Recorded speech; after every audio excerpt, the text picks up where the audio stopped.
Welcome to the Point. Ralph Rebandt is a Republican running for governor. He was not included in our recent debate because his polling numbers did not meet next-star qualifications. I did, however, invite him to be on our show, and this week we sat down to talk about why he's running, where he stands on important issues, including how he would have handled the pandemic differently, Roe v. Wade, the activities of January 6th, and Donald Trump. I want to start something pretty basic, and I don't know what the process was for you, but at some point you sat down with your family or your congregation or your advisors and said, this is the time for me to run for governor. What was it that brought you to that point that said, yeah, this is right, this is now? In 2020, when we were locked down, I was counseling congregational members, community members, people connected with the police force, because I'm the chaplain for the Michigan Chiefs of Police and several departments in our neighborhood, in our area. And I would wake up, Rick, at 2:30 in the morning and worried about these kids or these parents or people who were wondering if their lives were ending because COVID is going to, like the Black Plague, take everybody's lives when we're looking at the models and all that was being presented. And it was through that process, caring for people, realizing that the direction that was, that our state was being taken by Governor Whitmer with the continued lockdowns, digging in our heels more and more, that really wasn't the right way to go. And so, as I said, I would wake up at 2:30 in the morning, and then I would pray for these families or these kids. And I was sharing that with somebody later on, and they said, Ralph, if you do become governor, you're probably going to wake up every morning at 2:30 worrying about the state. Well, there may be something to that. I know. One of the most consequential decisions from the Supreme Court from 50 years ago has recently been struck down in Roe v. Wade. It leaves the state in a precarious situation because the current 1931 law that bans essentially all abortions has an injunction against it because of pending litigation. Obviously, you can tell us about your thoughts on Roe, but if you were governor, what would you do at a point like this when the current situation has to be considered confusing and needs some clarity? What would you do about that? Right, that's a great question. And as I thought about what I would do, there's an old phrase, if you want to go fast, go by yourself. If you want to go far, go with other people. And so my whole philosophy in my ministry has been looking at how can I bring other people on board with what I'm doing. And that's what, I did as a pastor. And so I really think, Rick, just putting out the truth about what abortion is. We know so much more now than we did in 1973 medically. There's so much more information that I would want to share as a governor with everybody, even those who disagree with me, and just have a civil conversation rather than just, calling people names and having them mad. And, I think there's an element where truth reigns supreme and it always rises to the top. We ask viewers to submit questions for candidates, and there were two major questions that overwhelmed everything. And neither one of them is policy, but because the response was so high, I'm honor bound to bring these questions up, and I think it's important to answer them. One of them is about the 2020 election. One of the ongoing themes is that the 2020 election was stolen from Donald Trump among some Republicans. And that led to, as you know, a demonstration on January 6th in Washington, D.C. So I'll ask you about both those things together. Do you think the election was stolen, or do you have questions about the election? And what is your view of what happened on January 6th? Yeah, I actually do, Rick. I believe the election was stolen. I was at the TCF Center, and I was on an interview earlier today with a radio show, and I basically said to them, it doesn't take a rocket scientist to see when there are ballots that are coming through that have been signed or that have been accepted, and the birth date is January 1st, 1900, which means that these people, and I saw many of those, people were 120 years old voting. I'm not sure we have anybody in Michigan 120 years old, there may be one or two. But there were many of those, Rick. And then I saw, I was there during the counting of the military votes and other votes, and these ballots weren't even folded, yet they were mailed in, and they were stacked. And so it's as if somebody just ran these off on a machine and then just put them in front of everybody, and now the information is being transferred onto the actual ballot, and we're seeing it. So, I've looked at Antrim County, You know, obviously we're all aware of what happened there when an 80% Republican county ends up voting for Biden. Something's wrong with that. And then when they went back and tested the machines, even 7 months later, they put ballots into the machine voting for Trump, but it's still registered for Biden. And so you have that, and then there's that movie 2000 Mules, where people have been, their phones have been pinged all over the place. You know, you see the same phone dropping, same people dropping ballots into those boxes. You know, there's just so much. And I tell people, I'm not sure it was just one thing, but we've all heard of a death by 1,000 paper cuts. And I'm convinced that's what happened. I mean, President Biden couldn't get, you know, 6 cars out in front of his house to honk when he gave his speeches. And Trump filled auditoriums. And all of this stuff happened at the same time, and you know, in Georgia and in Pennsylvania, in Arizona, and Michigan, and Wisconsin, and you know, it's just a lot of fishy stuff. So, yeah, I really believe that's the election was stolen. And I don't want to stay on this because I really want to talk about policy, but I ask this from this standpoint. Those votes were all certified by clerks at the either township level or the city level or the county level, and those are Republican and Democratic clerks. Is the suggestion that they were part of the problem? No, my suggestion would be to do a full forensic audit. And Rick, I'll give you an example. There are people in my county, Oakland County, who are looking at the votes, and they're going and knocking on people's doors. And there was a house that's been vacant for 3 or 4 years that received the ballots that Benson had sent out. And those ballots, 6 to that address, ended up voting. So if that's one home, 6 ballots, empty house, you have to ask who voted those, how did those happen? And so, you know, there's just too many fishy things for me to just say, oh, let's move on. And I think we need to investigate. Quickly, what happened on January 6th and your take on that and your position on supporting Donald Trump? I was not at the January 6th Trump rally. I look at what's going on. I've seen Metro police officers in Washington, D.C. pushing barricades out of the way, police officers waving people in. Those things look to me like a setup. As I said, I wasn't there. I can't really speak definitively, but I really feel that it was a setup. And on Donald Trump, what's your position?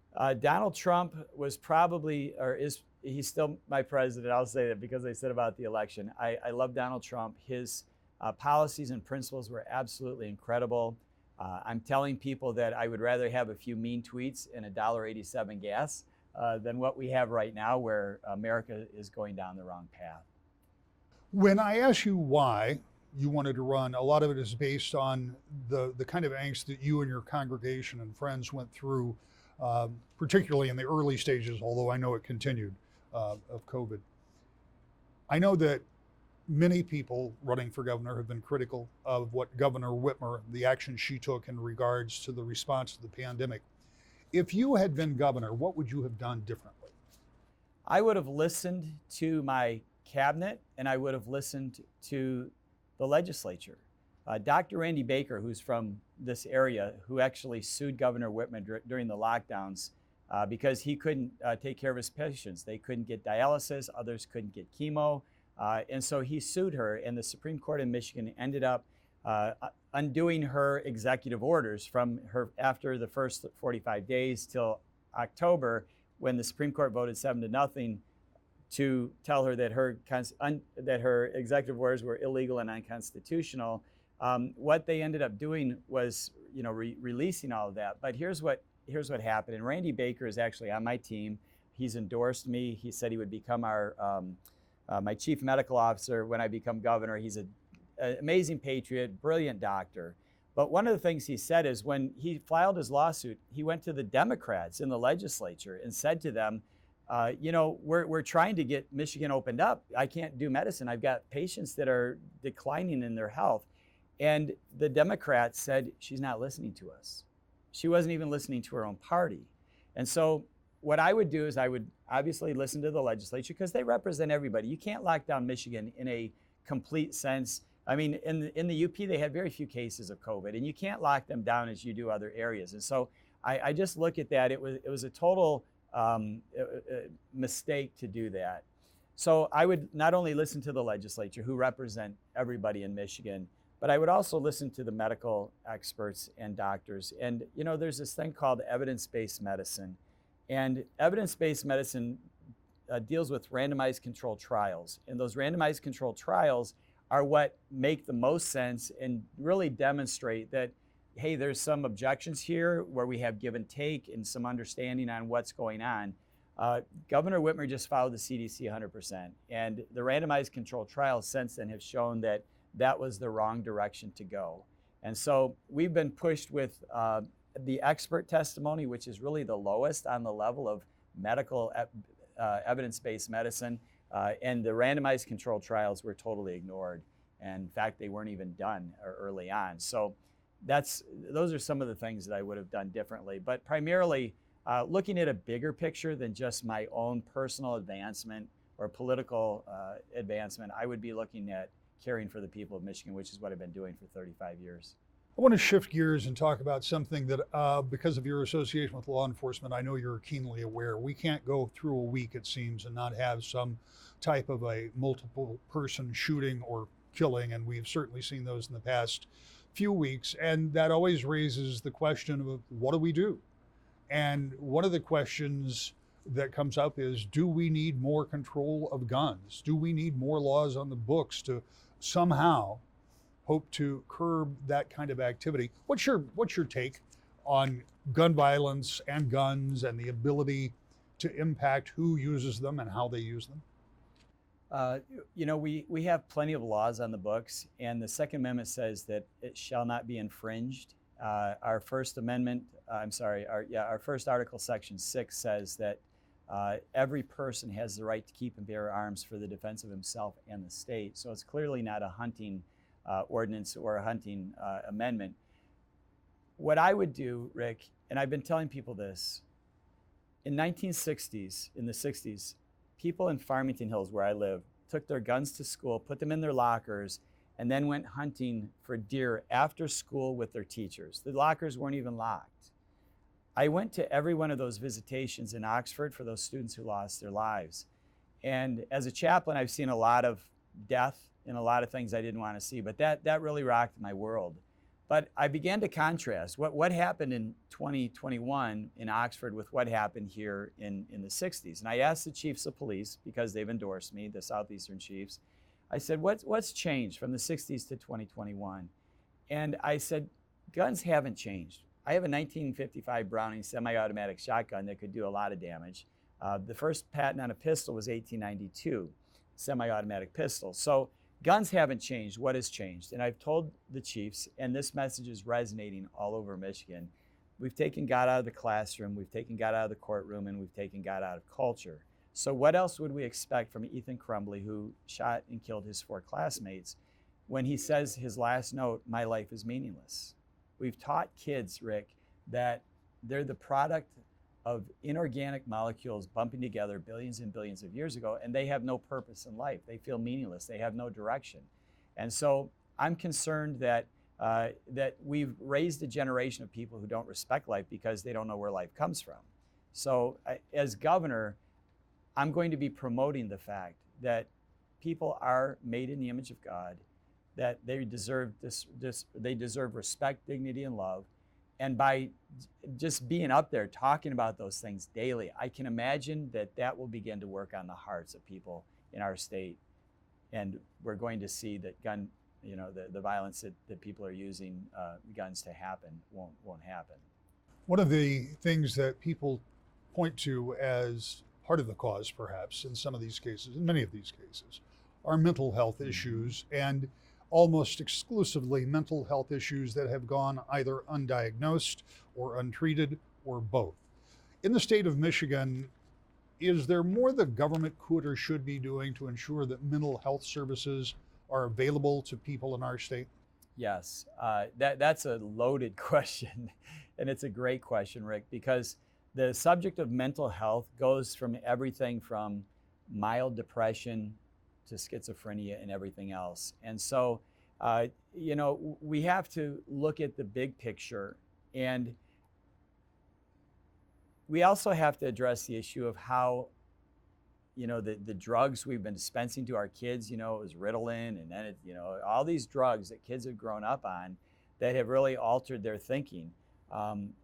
That affects school shootings. I mean, there have been some connections recently between these school shootings and mental illness and use of illegal drugs or use of marijuana or something else. I mean, those are things that affect the clear thinking of people. And yes, the state should be doing more on that. But I would be looking at it to be resolved in many ways from the local level, nonprofits, people who really understand. And I'm not saying that we can't have professional counselors. I'm not saying that at all. But I'm not trying to grow the government when I say that, when I give that answer of yes, the state can be doing more. I think as citizens, we have more to offer. And Rick, back when we were growing up, I don't know what it was like in Missouri for you. And by the way, I have relatives in the Osho and Joplin and Springfield. But back when I was growing up, I remember parents having time to talk across the fence.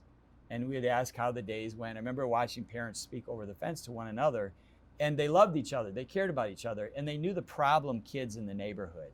But now, because our society is so volatile in terms of new jobs here and there, people come into the schools, we don't even know who they are. We don't even know what their backgrounds are. We don't know the struggles in the home.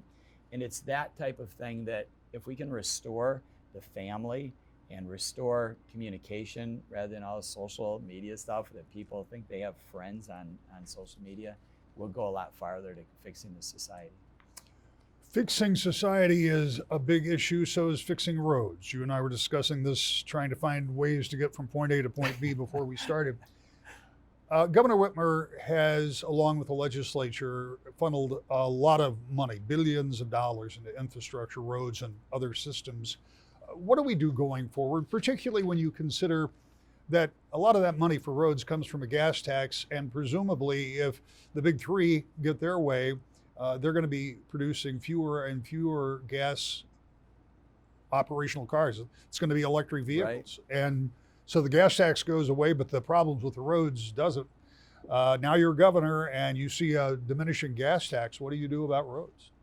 Well, as I've looked at the budget, Rick, there are a lot of areas that there is waste and pork even in Michigan. And one of the things I've said, I've publicly made the statement that our colleges and universities that have huge endowments, we really need to look at why we continue to fund them. I mean, everybody in Michigan's, their savings account, my savings account's going down. Gas prices are so high. We're sucking from our savings to drive across the state to run this campaign. And so what I'm sharing with you is that why should we continue to fund huge universities that have endowments that could keep them going for 50, 75 years when everybody in Michigan's suffering? And so I would be looking at every area possible through a round table I would have in my office. I'm not going to just go out there with a pen and start cutting, but I'm literally going to have a round table where people from every segment of society sit and discuss not only something that's been sent to the legislature, but I would like to revisit what's called an anti-appropriations committee, made up of citizens, though, not the legislature. Citizens who sit around a table and say, we can cut here, we can cut there. So as we cut those areas where there's big waste, corporate welfare, there's going to be money to fix the roads. And that's the way I'm thinking on this. There is a lot of money in the Treasury in the state right now. And part of the reason for that is the prices we pay for everything is higher. And if you're paying taxes based as a percentage, obviously more money goes back to the state. Inflation is something that hits us all. Doesn't matter, as you point out, if you're driving or if you're going to the grocery store, if you're trying to order something that's not in stock, and the supply chain problems that help drive up the inflationary pressures. There's not anything unilaterally that a governor can do to end inflation. But there could be places for relief where the state could offer citizens who are now struggling to pay for some of these necessities. What would your plan or thought be about doing something like that if you were governor? Well, immediately what I would be looking to do is offer to senior citizens 65 years and older removing the property tax for them. I'm getting emails and notifications from people on our website where they say, what are you going to do for us? We can't afford to drive to watch our grandkids' basketball games. We can't, we have to choose between going to church and going to the grocery store. Because there are people on fixed incomes, I would immediately be looking at cutting that property tax for everyone on their main residence. And so, I should say everyone, 65 years and older on their main residence. And so, again, we have to think creatively when we're in situations like you just described. It's not always this way financially. I'm convinced if Trump was still president, we would still have a booming economy. There are so many things that Michigan can do, Rick. I've not said this publicly, but we have so many natural resources in the state that if we uncapped those again and started getting natural resources, those natural resources would fund our budget, and we could actually save money for the citizens and make Michigan more attractive to other people. When we come back, the almost 60-year-old Gerald R. Ford International Airport is getting a major expansion, and one of Michigan's newest permanent residents, who happens to be the U.S. Transportation Secretary, was in town this week to talk about that and more. Our conversation with Secretary Pete Buttigieg next. To the Point.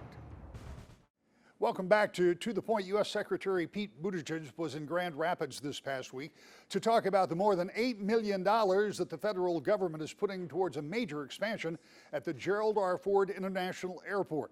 While he was here, I sat down with him to talk about that and other transportation issues, including the price at the pump. Mr. Secretary, you talked a little about the importance of this expansion here at the Ford International Airport, but I think to put it in perspective, you're going to go from 7 gates to 15 in just this one terminal. Right now, there are only 15 gates in the whole airport. That's significant. How do you see that as important for the community and as well as the transportation system as a whole? Well, what I'm seeing here in West Michigan is a vision for future economic growth, not just getting through this year or next year, but really making sure we have the groundwork for the decades to come. And that does mean shooting ahead of where the target is and being prepared for that growth so you're not caught short later on. That means making smart, responsible infrastructure investments. And at a moment like this, where many U.S. airports have fallen behind, we're using this infrastructure funding from the president's bill to make sure we're coming in and helping communities, meeting them where they are. In this case, it means 8 new bridges to get out to the jets here at Ford International, part of a bigger vision that the community has put together. And it's all about making sure that passengers have a better, smoother experience and making sure there's the capacity, so that as that demand grows, you don't have those kinds of supply constraints on the ability to move people through. Same as we're seeing on the freight side with supply chain issues, same as we're seeing right now with delays and cancellations where the airlines have been falling behind the demand. You got to be ready for that demand when it comes. Talk to me for just a moment about the connection between this kind of expansion and getting people around the country more easily, because we've all heard the horror stories, and I think you pointed out that we've all got one, about backups. But after 2 years of people not really being able to go, everybody wants to go, but there are fewer pilots, fewer planes, not as many people to service the planes, and all of the other things that go along with that. As Secretary of Transportation, you can't fix that, but you can certainly try to work with the airlines. What are you hoping to do to smooth things out? That's right. We've seen a massive return of demand for air travel. That's a good thing, but the airlines have to be prepared to service the tickets that they sell. What I can say as we get deeper into this summer travel season is that since I pulled the airlines together after the Memorial Day travel weekend, where we saw a lot of cancellations and disruptions, they've taken a number of steps. That's included adjusting their schedules to be more realistic given their staffing needs, making sure that they have the right kind of customer service resources. And I'm counting on them to continue taking those steps. If they don't, we will use our enforcement powers, but I much prefer to collaborate and just make sure passengers have a better experience in the first place. Transportation in total has changed. You talk about supply chain. I hope we get to that in a minute. But if you're flying, we know what some of the problems are. You schedule in longer layovers than we used to because you don't know how soon you're going to get there. And you may even schedule a few extra days. But if you're driving by car, you have a better ability to gauge your time, but not much ability to control how much you're going to spend at the pump. And again, And I've talked with Secretary Granholm about that as well. I mean, this isn't something that you can fix, but it's something that you can try to work with. What are you doing in that area?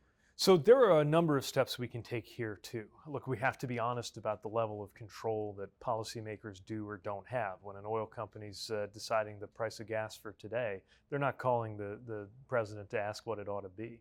But we do know that administration measures are making a difference.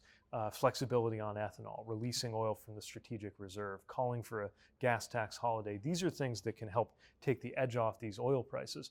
But as long as we are dependent on this international petroleum market, we're going to continue to have these issues. It's one of the reasons why we're investing in the long term in giving Americans more choices. And I've especially been impressed to see how Detroit is responding to the move toward an electric vehicle revolution that's really happening across the auto industry, and I think can be led right here on American soil, creating a lot of jobs as we go.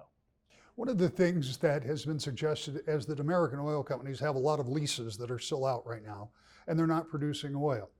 You just talked about electric vehicles and the fact that there's a huge surge on the part of American and other automakers to go electric. If I'm a big oil company and I see that there's a need today, but how much do I invest in getting that oil out of the ground if in 10 years everybody's going to be charging their cars with electricity and not buying my petroleum? Well, what we know is that none of these transitions happen overnight. And we've seen so many cases, again, about 9,000, where oil companies are just sitting on these leases, not because they couldn't operate them profitably, but because the profits right now are off the charts. So, there's only one group of people, I think, in the country who are content with gas prices right now, and that's oil executives. Our call for what we call a use it or lose it policy is to hold them accountable for when they're choosing not to invest in the drill bit in production, because these supply constraints can actually help their bottom line. We just saw new quarterly numbers, ridiculously profitable outcomes for oil executives. And look, every business needs to be profitable to stay in business, but we're talking about something that's way above and beyond what a normal business would expect to do. Let's talk about electric vehicles in the future, because we've seen here with GM and Ford particularly, they are pushing ahead a lot of development and getting a lot of vehicles on the road and ready right now. And again, this may be more of an energy issue, but it's got to be one for you as Transportation Secretary. Are we equipped to get enough charging stations, enough infrastructure for those electric vehicles as they roll out? It seems to me quicker than what some might have thought. So I would describe this as a race. We're in a race to make sure that America wins the EV challenge, and to make sure that it happens in time to meet our broader climate challenges as a country.